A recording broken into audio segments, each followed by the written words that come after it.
So Heartwood's inception, so the story, when you talk about stories, Heartwood's story is about Mark and I coming together, wanting to do our work in a passionate, meaningful way. And being a couple, we needed to make a decision about where we wanted to live. We knew we wanted to live on the shore. The south shore of Nova Scotia caught our attention, and so we settled there, and that's where we started to develop this idea.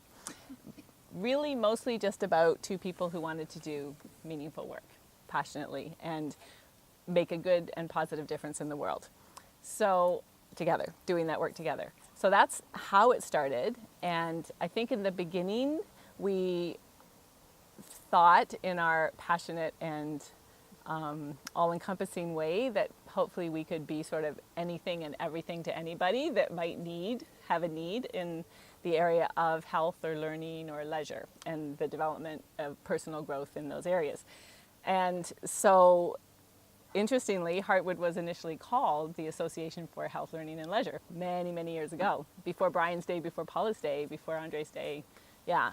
So that quickly changed, and as we developed our work and started doing the different programs that we did, we realized that pretty early on that the niche in Nova Scotia that we felt we could best address was that of youth and youth development and programming for youth.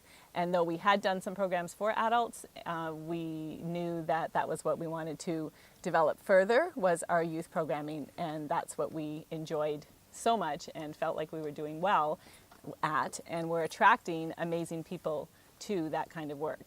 And some of the early amazing people, some are not in this room, but some of the people who are in this room, of course, are Brian and Paula, and Andre was part of the early team, and then Mike, you came on not too long after that, I guess, and Chris as well, and Shauna was part of that. So I'm just naming those people because they are some of the older guard that worked with us, and there are many other names, of course, that we can name: Kathleen and Catherine and Danielle and Gladys, and tell me who else I'm missing. Drew and John and Bob Smith and Paula, kick in here. Who are we missing? Jim Mustard.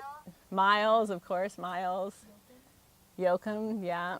So all of those, yeah. So you might have heard, some of you, these names kicking around, and some of these folks are still around, and Aaron, of course, as well, Aaron Todd. So that was sort of our day at Heartwood, and in those first 15 years, we developed our programs more with that youth development focus. And part of what developed out of that with those people was more of a community focus as well in our programming.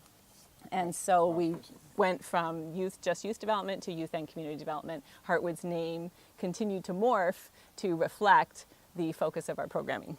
Mark? Just a thought, when you're talking about those people, how old were you when you started? You were? Yep. You're an old man. Yeah, he was an old man when we started. Wise. Finally found a career. It took me 30 years. I would have been 24 or 25. Yeah. Paula, how old were you? Me? When you started at Heartwood. I think 24, 25.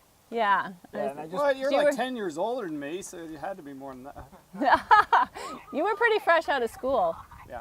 And I just point that out, and we were in our 20s. I was 28. Yeah, and I was 26. So I just point that out because it's refreshing to see the leadership around the circle that, though what's young seems to get older and older as I get older, but that really was built with young adults, okay, right from the scratch, and excellent.